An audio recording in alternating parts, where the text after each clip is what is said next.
So Assassin's Creed is a game that's based on historical fact.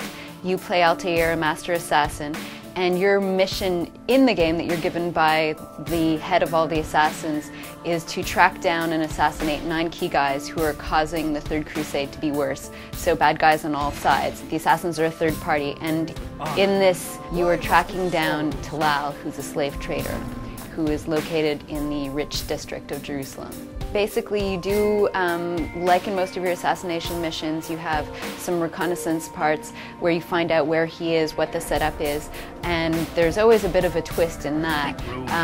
But then also there's an overarching twist in the story where you're always asking yourself the question of, what did this assassination mean? Is there something a little bit different that I don't know about that's connecting these guys? And as you make your way through the game, you unravel this deeper kind of story. In Assassin's Creed, you have 4 different main weapons and also a bunch of abilities that you get as you rank up. So when the story starts, you're a master assassin, you have everything. And your first mission, which we didn't show here, you mess up. And basically you get stripped of all of your weapons. And then the head of the assassins, Al-Mualim, says, okay, you've got to do this task, get these 9 guys, and each time you finish one guy off, he goes, okay, you know, you're ready to, I'll give you back this weapon, or I'll give you this tool back, or you get to rank up to the next level.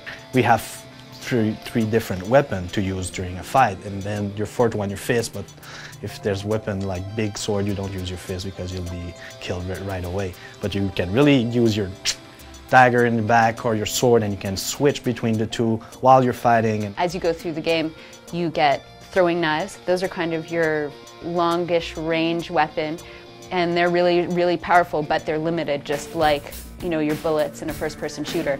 You really want to hold on to those, but they're one hit, one kill. You have your sword, which is really the traditional weapon. You have your assassin's blade, which is your hidden blade, which you use for the assassination. You can also use it in combat, but it's only defensive moves, and it's really kind of a last resort. And then you have your fists, which I don't recommend against heavily armed soldiers, but you can use them to get rid of some thugs or to find information and stuff. The philosophy is all about openings and waiting for people to attack you so you can do counters. Yes, you have your regular attacks when you hit 1, 2, 3, but if you're really timing well, you go 1, 2, and then you have a finishing. But if you wait for an opponent's attack, then you can do really cool counters depending on their attack. But you can also use your feet to counter dodge, or if they grab you, you can do a counter grab, or you can do counter kills. So it's all about like creating your own way of killing. Okay, so we showed you Jerusalem today, which is we haven't shown in full yet, although there are previews of it in the video that we let go for UB Days, and it's 15 times larger than the demo city that we had people play in last year. And this is the scope of the real city based on historical plans, and each city is about this size. There's 2 other major cities in Assassin's Creed, and absolutely everything is interactive. So you're going to see some shots where you're standing on the top of a building.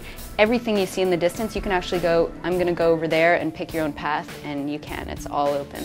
We have several landmarks in the game that are actual landmarks that you would find in Jerusalem if you're in Jerusalem, or in Acre if you're in Acre, or whatever, the ones that are accurate. And anytime you see a landmark that's high up, you can climb up to the top, and that will give you a vantage point on the area where it's located.